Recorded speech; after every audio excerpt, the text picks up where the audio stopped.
Samedi 29 mars 2025. Ésaïe 58, un autre type de jeûne. Jérémie Sourdril. Il existe différents types de jeûne. Certains croyants aiment à inventer régulièrement des formes de jeûne. Après le jeûne de Daniel, ils essaient un autre jeûne. Ils essaient de jeûner la viande. Ensuite, ils jeûneront les légumes. Enfin, ils jeûneront la télévision ou les jeux vidéo. Parfois, on a l'impression que c'est plutôt un régime qu'ils cherchent. Le jeûne a une grande place dans la religion.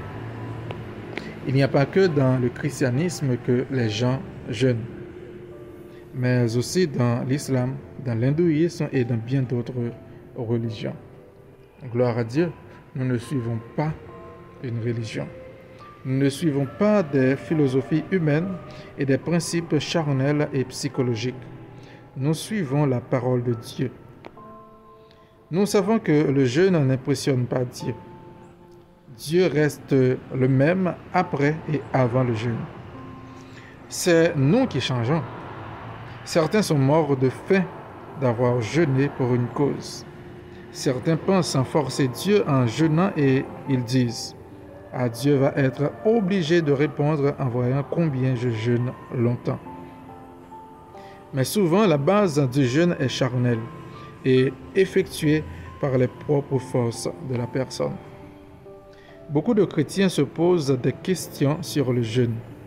Certains l'ont totalement éliminé de leur vie, parfois par manque de consécration, par méconnaissance ou par mépris du jeûne. Certains le font à l'excès, croyant impressionner Dieu et voulant, par le bois de fer, atteindre un niveau élevé de relation avec Dieu et de soumission de la chair. Le jeûne est une consécration à Dieu et à sa parole. Lorsqu'on jeûne, il est vrai qu'on soumet sa chair et qu'on décide de passer un temps de consécration particulier. Il y a une vraie bénédiction dans le jeûne biblique et je crois que nous devons être dirigés pour jeûner efficacement. J'aimerais vous parler aujourd'hui du jeûne selon Dieu. La maison de Jacob jeûnait. Tous les jours, il cherchait Dieu et cherchait à connaître les voies de Dieu. Il cherchait à s'approcher de Dieu. C'est une bonne chose, n'est-ce pas? Pourtant, Dieu n'était pas content avec eux. Il faut bien comprendre qu'ils avaient toute la forme extérieure de la piété et qu'ils cherchaient vraiment Dieu. Mais alors qu'ils jeûnaient, Dieu va leur reprocher un certain nombre de choses. Vous vous livrez à vos penchants, vous exigez durement tous les travaux qui vous sont dus. Vous jeûnez pour vous disputer et vous quereller pour frapper méchamment du poing. Vous ne jeûnez pas comme le veut ce jour, pour que votre voix soit entendue en haut. Apparemment, Dieu n'est pas satisfait lorsque nous jeûnons seulement. Et apparemment, la maison de Jacob n'avait pas tout compris au sujet du jeûne. Ils pensaient pouvoir tromper Dieu. En fait, Dieu va leur dire qu'ils essaient de faire des choses religieuses tout en vivant dans le péché. Gloire à Dieu, nous sommes devenus totalement justes à notre nouvelle naissance. C'est notre position en Christ. Mais cela ne nous décharge pas de respecter les règles d'un jeûne selon Dieu.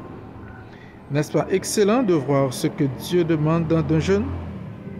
Dieu n'en a pas trop dit sur le jeûne, mais le chapitre 58 est la plus grande leçon sur le jeûne. Ésaïe 58, verset 5. Est-ce là le jeûne auquel je prends plaisir? Un jour où l'homme humilie son âme, courber la tête comme un jonc et se coucher sur le sac et la cendre? Est-ce là ce que tu appelleras un jeûne? Un jour agréable à l'Éternel? Ici, Dieu vient enlever toute idée de religion en ce qui concerne le jeûne. Pour Dieu, c'est évident, jeûner n'est pas quelque chose de religieux. Ce n'est pas non plus le fait de tourmenter son âme. Certaines sectes et religions prescrivent de se taper la tête contre le sol ou d'infliger son âme par des techniques de lecture forcées. Ce n'est en tout cas jamais le jeûne selon Dieu. Ici, ils étendaient le sac et la cendre sous eux et ils penchaient la tête.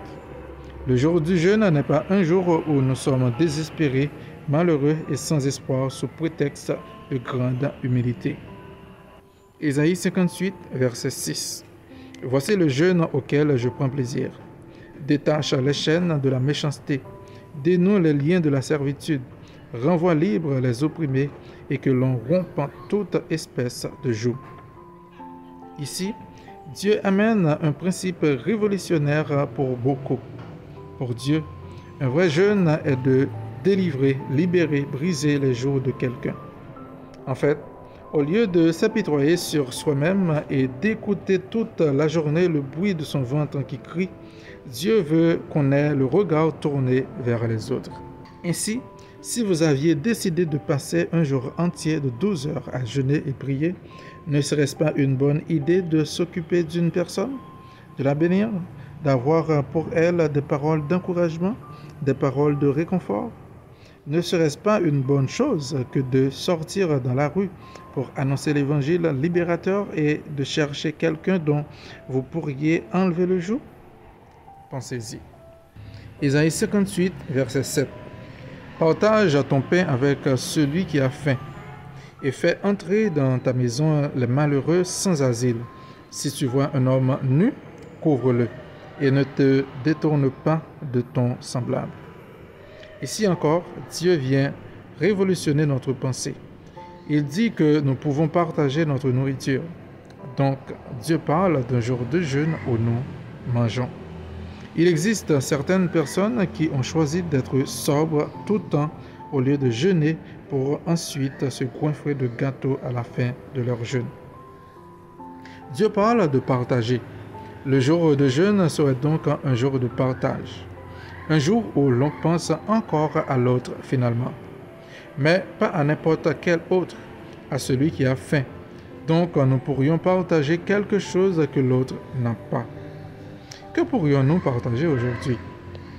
Pensez-vous que nous pourrions partager notre argent, partager notre amour ou encore partager nos talents pour ceux qui n'en ont pas ou qui ne les savent pas? Nous pourrions aller dans la rue, donner à manger, des vêtements ou de l'argent aux pauvres que nous croisons, tout en leur annonçant l'évangile. Pourquoi ne pas leur imprimer Ésaïe 58 avec d'autres versets pour leur montrer que c'est Dieu qui vous a motivé à les aimer et qu'il les aime? Ésaïe 58, verset 8. Alors ta lumière poindra comme l'aurore et ta guérison germera promptement. Ta justice marchera devant toi et la gloire de l'Éternel t'accompagnera. Le jeûne est lié à la bénédiction. Le fait de jeûner bibliquement apporte donc une bénédiction dans nos vies. Alors que nous nous tournons vers les autres pour les bénir et les arroser, nous sommes nous-mêmes arrosés et bénis. Dieu parle même ici de santé. Oui, je crois que le vrai jeûne peut apporter la guérison, mais aussi la présence de Dieu que nous recherchons tant. Ésaïe 58, verset 9. Alors tu appelleras et l'Éternel répondra.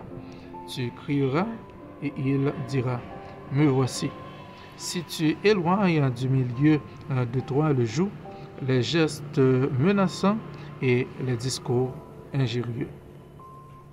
Après avoir agi de la sorte, nous nous ouvrons à la présence de Dieu d'une manière plus grande. Ce serait une folie que de jeûner et chercher la face de Dieu tout en ayant de l'amertume et de la haine pour quelqu'un. Si c'est votre cas, si vous avez de la haine contre une personne, pardonnez à cette personne de tout votre cœur. Voilà ce qui sera un beau jeûne selon Dieu. Ne plus faire passer vos envies, vos penchants et vos décisions avant les décisions de Dieu. J'aimerais vous laisser avec les multiples et impressionnantes bénédictions promises suite au vrai jeûne. Ce qui est bien avec ce jeûne, c'est que nous n'avons pas besoin de s'enfermer quelque part, de se mettre dans une position inconfortable et religieuse, mais que finalement nous pouvons le vivre tous les jours, n'importe où. Mais en fait, ne s'agirait-il pas de la vie chrétienne normale? Ésaïe 58, versets 10 à 14. Si tu donnes ta propre subsistance à celui qui a faim, si tu rassasies l'âme indigente, ta lumière se lèvera sur l'obscurité et tes ténèbres seront comme le midi. L'Éternel sera toujours ton guide, il rassasiera ton âme dans les lieux arides et il redonnera de la vigueur à tes membres. Tu seras comme un jardin arrosé, comme une source dont les eaux ne tarissent pas. Les tiens rebâtiront sur d'anciennes ruines, tu relèveras des fondements antiques. On t'appellera réparateur des brèches, celui qui restaure les chemins, qui rend le pays habitable. Si tu retiens ton pied pendant le sabbat, pour ne pas faire ta volonté en mon saint jour, si tu fais du sabbat tes délices, pour sanctifier l'Éternel en le glorifiant, et si tu l'honores en ne suivant point tes voies, en ne te livrant pas à tes penchants et à tes vains discours, alors tu mettras ton plaisir en l'Éternel, et je te ferai monter sur les hauteurs du pays. Je te ferai jouir de l'héritage de Jacob, ton père, car la bouche de l'Éternel a parlé. Amen.